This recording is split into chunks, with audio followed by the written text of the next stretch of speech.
साथीहरु, वेलकम छ मेरो ब्लगमा। सबैजनाले मेरो युट्युब च्यानललाई सब्स्क्राइब गरिदिनु होला। हामी चाहिँ मम्मीको वर्ष दिनको मरेको तिथिमा हामी चाहिँ आमालाई गाडेको ठाउँमा गएर पूजा गर्न जाँदैछौँ साथीहरु। हामी 3 जना दिदीबहिनी, एउटा भाउजू, 4 जना भएर गएका छौँ। हाम्रो माइतको जात चाहिँ गिरी हो साथीहरु। गिरीहरुको चाहिँ जंगलमा गाड्ने चलन छ।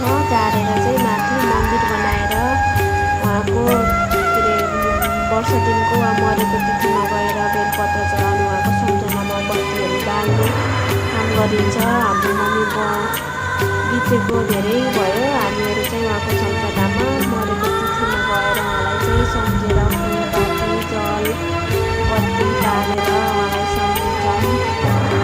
उहाँलाई चाहिँ हाम्रो माइतको नजिकै जङ्गलमा गाडेको छौँ। त्यही जङ्गलमा सबैजना गिरीहरूको गाडेर राखिने चलन छ। त्यो चलन अनुसार गिरीहरूको चाहिँ त्यसरी भोलि चाहिँ मरेको तिथि अरू जातहरूको चाहिँ जलाइन्छ भने गिरीको चाहिँ त्यसरी मठ मन्दिर बनाएर पूजा गरिन्छ। अनि सबै छोरीहरू बुहारीहरू गएर मम्मीलाई गाडेको ठाउँमा मन्दिर बनाएको छ, तुलसीको मोठ जस्तो बनाएको छ। त्यसमा चाहिँ पूजा गर्छौँ हामीहरू। पछि चाहिँ तुलसी रोप्ने बेला पनि त्यहाँ गएर चाहिँ रोपिदिन्छौँ। मम्मीको सम्झनामा, मम्मी नरहे पनि यो संसारमा हामीलाई यो संसार देखाउने मम्मीलाई धेरै मिस गरेका छौँ साथीहरू। उहाँहरू यो संसारमा नभए पनि उहाँको माया स्नेह प्रेम हामीसँग छ। हामीले धेरै सम्झेका छौँ। मम्मी यो दुनियाँमा हुनुहुन्न थाहा छ। यो मन त्यत्तिकै रोएको छ मम्मी नभए पनि साथीहरू। यस्तो हुँदो रहेछ। आमा भन्ने चिज भनेको सबभन्दा ठुलो चिज हो। जस्तै सन्तानको लागि आमा एकदम आवश्यकता पर्छ। आमाको के गर्नु, आफ्नो आमा चाहिँ हुनुहुन्न, त्यही पनि यो मन रुन्छ। के गर्नु, भगवानले चाहिँ हाम्रो आमालाई चाहिँ कलिलै उमेरमा लगेर जानुभयो। भगवानको प्यारो हुनुभयो साथीहरू।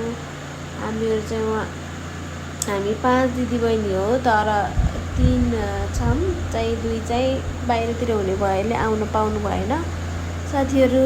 कस्तो मन रुन्छ, के गर्नु, जन्मेपछि एक दिन मर्नु नै पर्दो रहेछ साथीहरू। मम्मीको सम्झनामा भिडियो बनाएको साथीहरू। सबैजनाले मेरो भिडियो हेरिदिनु होला। कस्तो रहेछ गिरीहरूको चलन हेर्नुहोस् न है। गिरीहरूको कसरी पूजा गर्दो रहेछन् पछि गाडेको ठाउँमा गएर। सबैजनाले यो भिडियो हेरिदिनुहोस्। Thank you.